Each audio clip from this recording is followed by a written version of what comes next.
¿Qué significan las siglas PCR? Significan reacción en cadena de la polimerasa.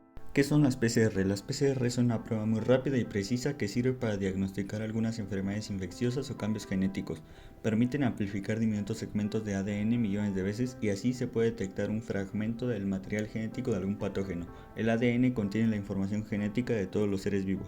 Origen. Las PCR se crean a partir de la dificultad de estudiar trozos de ADN aislados en análisis moleculares. En 1971, Govind Khorana describe la técnica al explicar la replicación de un fragmento de ADN, pero fue en 1983 cuando Kary Mullis y sus compañeros de la compañía californiana Cetus Corporation la llevaron a cabo por primera vez. Características. Son lentas, pueden durar de 5 a 8 horas aproximadamente. En algunos casos la contaminación de la muestra puede causar falsos resultados.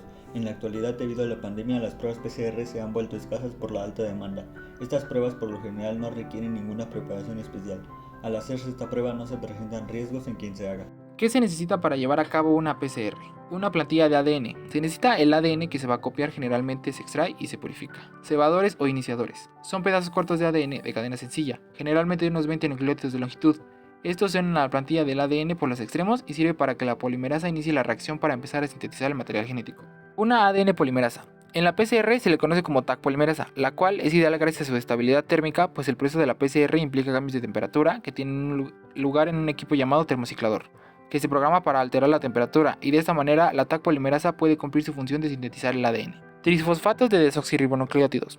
Los componentes básicos del ADN son 4 tipos de nucleótidos, integrados por 4 bases nitrogenadas, por lo que para poder obtener nuevas moléculas de ADN son indispensables. Una solución tampón. Se trata de la creación de un entorno óptimo para la reacción en cadena, en la cual poder regular el pH. De este modo, la acción reguladora se debe a la presencia de un ácido o base que permita la síntesis de material genético. Solución de sal de cloruro de magnesio. El cloro de magnesio se disocia y se libera magnesio, cuyos iones de carga positiva se usan como cofactores de la polimerasa. ¿Cuál es la manera de usarlas? Lo primero es tomar una muestra de moco, tejido salivo o sangre. La muestra tendrá el propio ADN de la persona y a lo mejor ADN del patógeno. La muestra se introduce en una máquina específica y además se le añade la enzima llamada polimerasa. Esto provocará que la muestra genere copias. El proceso anterior se repite varias veces y si se encuentra algún patógeno, la máquina la detectará. Etapas de la PCR.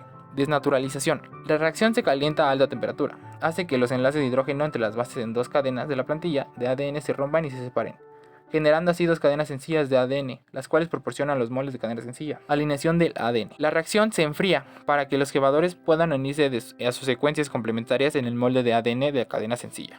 La siguiente y la última etapa es la ampliación del ADN. En esta etapa la temperatura de la reacción se aumenta a 72 grados centígrados para que la Taq polimerasa extienda los cebadores y sintetice así nuevas cadenas de ADN. Como resultado obtendremos una nueva cadena de ADN y una molécula de esta de doble cadena. La reacción en cadena de la polimerasa requiere repetir estos 3 procesos o ciclos térmicos de 20 a 40 veces. Aplicaciones de la PCR.